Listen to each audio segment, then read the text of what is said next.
Hello বন্ধুরা, আপনাদের অনুরোধে আজকে 2024 সালে মুক্তিপ্রাপ্ত সাবি মুভিটি এক্সপ্লেন করতে চলেছি। তো মুভিটি অবশ্যই আপনাদের খুব ভালো লাগবে, তাই ভিডিওটিকে লাইক করুন এবং শেয়ার করে দিন। তো বন্ধুরা চলুন কথা না বাড়িয়ে চলে যাই আমরা মেইন এক্সপ্লেনেশনে। সিনেমার শুরুতে আমরা একটা পোর্টের পাশে লাশ পড়ে থাকতে দেখি, যে লাশটি আসলে কোনো একটা গাড়ি রেখে চলে গেছে। এই লাশটি আসলে কার এটা জানতে হলে আমাদেরকে 5 মাস আগের ঘটনা জানতে হবে। এরপর সিন শিফটে পাস্টে চলে যায়, যেখানে আমরা হ্যাপি একটা ফ্যামিলি দেখতে পাই, যেখানে হাজবেন্ডের নাম ছিল নকুল, ওয়াইফের নাম ছিল সাবি এবং তাদের সুন্দর ফুটফুটে একটা বাচ্চাও ছিল। তারা তিনজনই তাদের লাইফে খুব সুন্দরভাবে এনজয় করতেছিল। হঠাৎ করেই তাদের ঘরে একদিন পুলিশ রেড হয়। এখানে সাবির হাজবেন্ড নকুল নাকি তার বসের গত রাত্রে মাথা ফেটে মেরে ফেলে দিয়েছে। তখন সেখানে তার হাজবেন্ডকে ধরে নিয়ে যায় পুলিশ এবং সেখানে ইংল্যান্ডের জেরে তার হাজবেন্ডের 12 বছরের সাজা শোনানো হয়। কিন্তু সাবি তার হাজবেন্ডের এই অভিযোগ কোনোভাবেই মেনে নিতে রাজি নয়। সে বিশ্বাস করে না যে তার হাজবেন্ড কাউকে মার্ডার করতে পারে। এরপরে আমরা দেখতে পাই যে সাবি তার হাজবেন্ডের সঙ্গে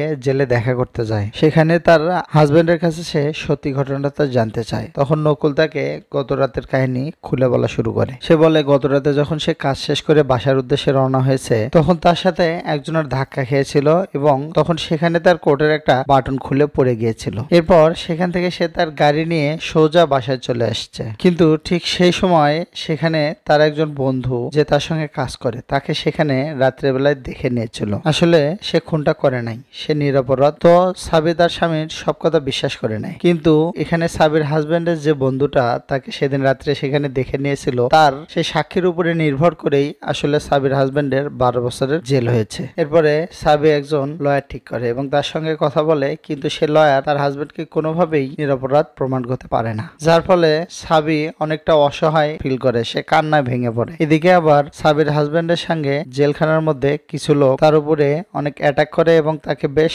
মারধর করে। তাকে তারা এমন ভাবে মারধর করেছে যে তাকে হসপিটালে ভর্তি করতে হয়েছে। এরপর সাবি তার হাজবেন্ডকে দেখার জন্য হসপিটালে যায় এবং তাকে দেখে তার এমন খারাপ অবস্থা হয় যে সে কান্নায় ভেঙে পড়ে সেখানে। আর সেখানে সে তার হাজবেন্ডের কাছ থেকে একটা মেসেজ পায় তার হাতে। সেখানে এরকম একটা কথা উল্লেখ ছিল যে তার বাচ্চার জন্য কিছু একটা। সে সেই মেসেজটাতে লিখেছিল যে যতদিন পর্যন্ত আমি না জেলখানা থেকে বের হব, ততদিন পর্যন্ত তুমি তোমার মায়ের খেয়াল রেখো। আর এই লেখাটা পড়ার পর সাবি আসলে তার ইমোশনাল ধরে রাখতে পারে না, সে অনেক ইমোশনাল হয়ে কান্নায় ভেঙে পড়ে। আসলে সাবি যে কোনো উপায় হোক সে তার হাজবেন্ডকে জেলখানা থেকে বের করতে চায়, কিন্তু সে সেটা কিভাবে করতে পারবে, কারণ তার কাছে তো কোনো সাক্ষ্য প্রমাণ নেই। উপরোক্ত সে কোনো কর্ম করে না, সে শুধুমাত্র হাউস ওয়াইফ। এরপর সে এটা নিয়ে অ্যানালাইসিস করা শুরু করে এবং অনেক বই ঘাটাঘাটি করে। সে চিন্তা ভাবনা করে যে জেলের রুল ব্রেক করে হলেও সে তার হাজবেন্ডকে জেলখানা থেকে বের করবে। এরপর সে নেট ব্রাউজিং করে গুগলে সার্চ করে বেশ কিছু ক্রিমিনালের প্রিভিয়াস রেকর্ড চেক করে। অ্যাকচুয়ালি তার অ্যানালাইসিসটা ছিল এরকম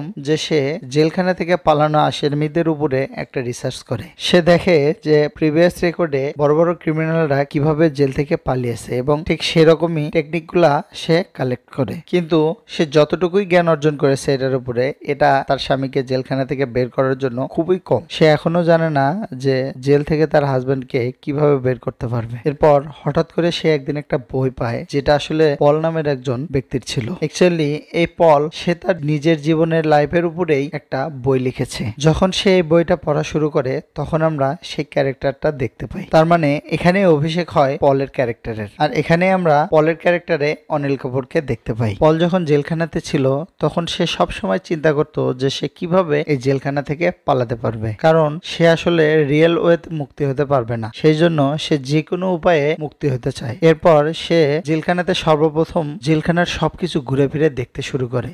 জেলখানার কোথায় কি আছে সবকিছু সে ভালোভাবে অ্যানালাইসিস করে নেয়। সে যে জিনিসগুলো লক্ষ্য করে সেটা হচ্ছে যে জেলখানায় কয়েদিরা কখন ঘুমায়, তারা কখন খায় এবং তাদের জরুরি যে জিনিসপত্র সেগুলো কখন আসে ইত্যাদি ইত্যাদি। কোন কোন দিনে কোন কোন দিবসের ছুটি ঘোষণা করা হয় জেলখানাতে, এবং সেখানে যে গার্ডের দায়িত্বে লোকজনরা থাকে তারা কে কখন কোন টাইমে ঘুমাইতে যায়। এরপর যখন সে সব জিনিসগুলা নিজের মুখস্থ করে নেয়, এরপরে সে সবকিছু জানা শেষ হলে একদিন চিন্তা করে জেলখানা থেকে পালাবে। সে জেলখানা থেকে পালানোর জন্য একটা গাড়ির আশ্রয় নেয়, যে গাড়িটাতে করে জেলখানাতে মূলত বাজার এবং সবজি আনা হতো। হঠাৎ একদিন যখন সেখানে সেই সবজির গাড়িটা আসে, সে চুপ করে সেই সবজির গাড়ির ভিতরে লুকিয়ে পড়ে এবং সে সেই গাড়িটার ভিতরে লুকিয়েই জেলখানা থেকে পালাতে সফল হয়। এরপর সিন শিফট হয়ে প্রেজেন্টে আসে, যেখানে আমরা সাবিকে দেখতে পাই। এখানে আমরা দেখতে পাই যে সাবি এই কাহিনীটা পুরোটা পড়ার পর বেশ ইন্সপিরেশন পেয়েছে। এরপর সে ইন্টারনেটে আবারও পলের লোকেশন খোঁজা শুরু করে।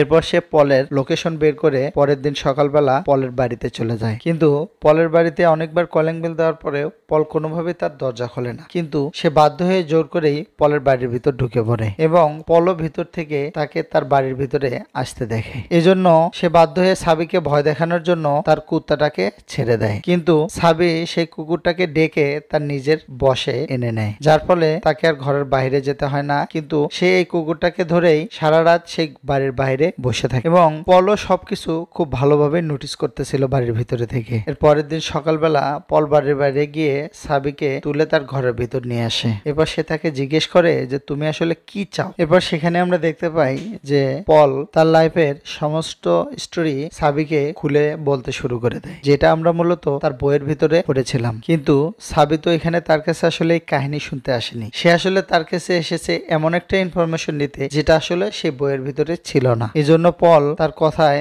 অনেকটা হয়রান হয়ে যায়। এরপর সাবি তাকে বলে যে তার হাজবেন্ডের 12 বছরের জেল হয়েছে, সে যে কোনো ভাবে তার হাজবেন্ডকে জেল থেকে বের করতে চায়। কিন্তু সবকিছু শুনে পল তাকে ডাইরেক্ট নিষেধ করে দেয়। কিন্তু সাবি বারবার রিকোয়েস্ট করার ফলে পল তার কথা রাজি হয়ে যায় এবং তাকে ইনস্ট্রাকশন দিতে শুরু করে। তাকে বলে যে এট ফার্স্ট তোমার একটা নকল পাসপোর্টের দরকার পড়বে, এরপর তোমার বেশ কিছু টাকা পয়সার দরকার পড়বে এবং এছাড়াও তোমার একটা গান দরকার পড়বে এবং এখানে তোমার একটা প্রাইভেট জেটও ইউজ করা লাগতে পারে যদি তুমি তোমার হাজবেন্ডকে জেল থেকে বের করতে চাও। সবকিছু শুনে সাবি সর্বপ্রথম নকল একটা পাসপোর্ট বানানোর কাজে লেগে পড়ে। আর এই নকল পাসপোর্টের জন্য সে একটা হোপ স্ট্রিটে চলে যায়, যেখানে সে বেশ কিছু লোকের সঙ্গে দেখা করে এবং সেখানে থেকে একটা লোক তাকে বলে যে আমি তোমাকে নকল একটা পাসপোর্ট বানিয়ে দিতে পারি। এরপর তারা তাকে ডেকে একটা গুহার ভিতরে নিয়ে যায় এবং তাকে গুহার ভিতরে ঢুকানোর পর মারধর শুরু করে এবং তার কাছ থেকে টাকা পয়সা সবকিছু ছিনিয়ে নেয়। কিন্তু হঠাৎ করে সেখানে পল চলে আসে এবং সেই লোকগুলোর কাছ থেকে গান দেখিয়ে সাবিকে সে উদ্ধার করে এবং সে লোকগুলো ভাবে যে পল হয়তোবা কোনো একটা ইন্সপেক্টর এবং ঠিক তখনই তাদের দুইজনকে ইলেকট্রিক শর্ট দিয়ে পল তাদেরকে অজ্ঞান করে। এরপর সাবিকে সে সেখান থেকে বাঁচিয়ে নিজের সাথে নিয়ে চলে যায়। এরপর পলের সাহায্য নিয়ে সাবি সেখান থেকে একটা নকল পাসপোর্ট বানিয়ে নেয়। পরের দিন থেকেই সাবির নতুন প্ল্যান শুরু হয়ে যায়। সে পুলিশদের গাড়ির উপরে নজর রাখা শুরু করে দেয়। সে পুলিশদের একটা হেলথ গাড়ির ফলো করতে শুরু করে দেয়, যে গাড়িটা কখন কোথায় যায় এবং কতক্ষণ স্টে করে এবং সেই গাড়িটা যে লোকটা চালায় সে সেই গাড়িটা রেখে কতক্ষণের জন্য গাড়ির বাইরে থাকে। আর এই সবকিছু ইনফরমেশন সে একটা জায়গায় কালেক্ট করে রাখে। এরপর যখন সে জেলখানে তার হাজবেন্ডের সাথে দেখা করতে যায় তখন সে জানতে পারে যে বাকি যে কয়েদির সঙ্গে তার মারামারি হয়েছে তাদের বিরুদ্ধে কমপ্লেন এখনো ফেরত নেয়নি, যাদের সঙ্গে মূলত তার ঝগড়া হয়েছিল। কিন্তু সাবি তার হাজবেন্ডকে বলে যে তুমি ওই কয়েদিদের উপর থেকে তোমার কমপ্লেন তুলে নাও, কিন্তু সে সেটাতে না করে দেয়। এর পরের দিন আমরা দেখতে পাই যে সাবির সব প্ল্যান মোটামুটি রেডি হয়ে গেছে, কিন্তু তার কাছে যথেষ্ট পরিমাণে টাকা নেই। এই জন্য সে টাকা অ্যারেঞ্জ করার জন্য অনেক লোককে ফোন করা শুরু করে দেয়। সে কিছু লোকের কাছ থেকে লোন নেয় এবং কাউকে বলে যে সে তাদের পয়সা ডাবল রিফান্ড করবে এবং সেখানে আমরা দেখতে পাই যে সে তার ঘরের ম্যাক্সিমাম জিনিসপত্র বিক্রি করে দেয়। কিন্তু এত কিছুর পরেও তার কাছে টাকা অনেক কম ছিল। এরপরে সে বাধ্য হয়ে প্ল্যান করে যে এখন সে চুরি করবে। সে তার এই প্ল্যান স্বরূপ একদিন রাতে হোপ স্ট্রিটে চলে যায়। এই হোপ স্ট্রিটটা আসলে সেই জায়গা যেখানে সে নকল পাসপোর্ট বানানোর জন্য গিয়েছিল। এরপর সে যখন একটা চোরকে ফলো করে তার লোকেশন অনুযায়ী সেখানে গিয়ে পৌঁছায় এবং সেখানে গিয়ে তার মাথার উপরে গান তাক করে ধরে এবং তার বসকে সব টাকা পয়সা তার কাছে দিয়ে দিতে বলে। কিন্তু যখনই সে তাকে টাকা পয়সা দিয়ে দেয় তখন সে তার কাছ থেকে গান নিয়ে তাদের উপরে ফায়ার করে দেয়। সেখানে সাবি অনেক ভয় পেয়ে যায় এবং ভয়েই সে তার গান থেকে ফায়ার করা শুরু করে দেয়, যার ফলে সেখানে সেই সন্ত্রাসী এবং তার বন্ধুর গুলি লেগে যায়। সেখানে তো সেই বস মারা যায় এবং তার যে সঙ্গী ছিল সে মোটামুটি অনেকটাই আহত হয়। আর এজন্য সে মূলত সাবির কাছে হেল্প চায়। এরপর আমরা দেখতে পাই যে সাবি সেই লোকটিকে তার গাড়িতে বসে হসপিটালের দিকে নিয়ে যাচ্ছে, কিন্তু হঠাৎ করে মাঝ রাস্তায় সেই লোকটি মারা যায়। আর এখানেই মূলত আমরা সেই সিনটা দেখতে পাই যেটা একদম সিনেমা শুরুতে আমরা দেখতে পাচ্ছিলাম। এখানে সাবি মূলত সে লাস্টিকে গাড়ি থেকে বের করে বাইরে ফেলে রেখে চলে যায়। এর পরের দিন যখন সকালবেলা পুলিশওয়ালারা সেই লাশটি পেয়ে যায় তখন তারা এই লাশের উপরে ইনভেস্টিগেশন করা শুরু করে দেয়। এরপরে সেই দিনটি চলে আসে সাবির প্ল্যান অনুযায়ী, যেদিন সে তার হাজবেন্ডকে জেলখানা থেকে বের করবে। সে তার বাচ্চাটাকে তার একটা বন্ধুর কাছে রেখে যায়। এরপর সে তার হাজবেন্ডকে জেলখানা থেকে বের করার জন্য নিজের গাড়ি বের করে জেলখানার উদ্দেশ্যে রওনা হয়। এরপরে সে চলে যায় সেই হেলথ গাড়ির কাছে, যেখানে তার হাজবেন্ডের আসলে হেলথ ডকুমেন্ট ছিল। সে সেখানে গিয়ে নকল ডকুমেন্টস এর সাথে সেটা এক্সচেঞ্জ করে দেয়। এরপরে সেই নকল ডকুমেন্টস গুলো যখন ডাক্তারের হাতে গিয়ে পৌঁছে তখন তারা বুঝতে পারে যে সাবির হাজবেন্ডের ক্যান্সার হয়েছে। এই জন্য সে জেলখানায় ফোন করে সাবির হাজবেন্ডকে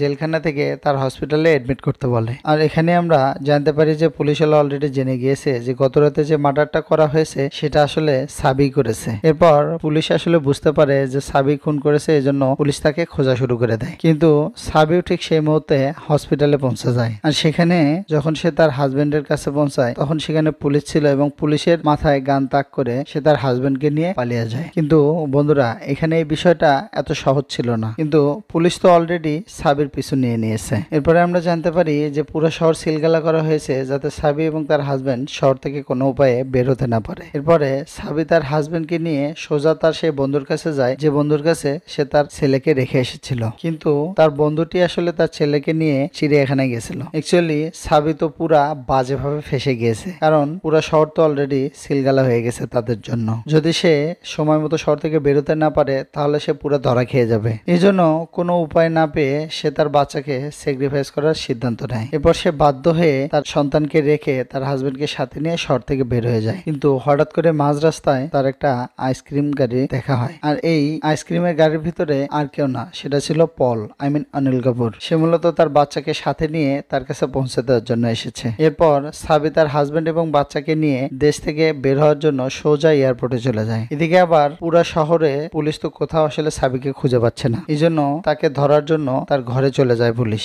সেখানে গিয়ে সাবি তো দূরের কথা, তার ঘরের জিনিসপত্রও তারা দেখতে পায় না, কিন্তু দেয়ালের উপরে একটা চিঠি লেখা ছিল। এরপর তারা সেখানে তন্ন তন্ন করে খুঁজে পুরো প্ল্যান গুলো সেখানে পায়, যা আসলে জেলখানার রুলস ব্রেক করার জন্য প্ল্যান সাজিয়েছিল। এরপর তারা পুরো শহর কোথাও খুঁজে না পেয়ে সোজা এয়ারপোর্টে চলে যায় সাবিকে ধরার জন্য। কিন্তু এয়ারপোর্টে এসে তারা সেখানে সাবিকে দেখতে পায় না, কারণ সে তো মূলত প্লেন দিয়ে দেশ ত্যাগ করতেছে না, কারণ সে তো এয়ারপোর্টে না গিয়ে একটা শিপে চড়ে সে দেশ ত্যাগ করার উদ্দেশ্যে রওনা দিয়েছে। অ্যাকচুয়ালি সেখানে যে প্ল্যানগুলো ছিল সেগুলো তো পুরোটাই মূলত সাবি প্ল্যান করেছিল। সে খুব ভালো করেই জানতো যে তার ঘরে পুলিশ রেড দিবে তাকে ধরার জন্য, এবং সে যখন পালাতে যাবে এয়ারপোর্ট দিয়ে তখন এয়ারপোর্টেও তাকে রেড দেওয়া হবে। এজন্যই সে বাধ্য হয়ে নৌপথটিকেই বেছে নিয়েছিল। এজন্য তার সুন্দর একটা প্ল্যান ডিজাইনের ফলে সে সুন্দরভাবে পুলিশের চোখে ধুলা দিয়ে নৌপথে সে ইংল্যান্ড ত্যাগ করার সফল হয়। এরপর আমরা একটা পাস্টের সিন দেখতে পাই, যেখানে সাবি আসলে কিছু নকল ডকুমেন্টস ডাস্টবিনে ফালাইতেছিল। আসলে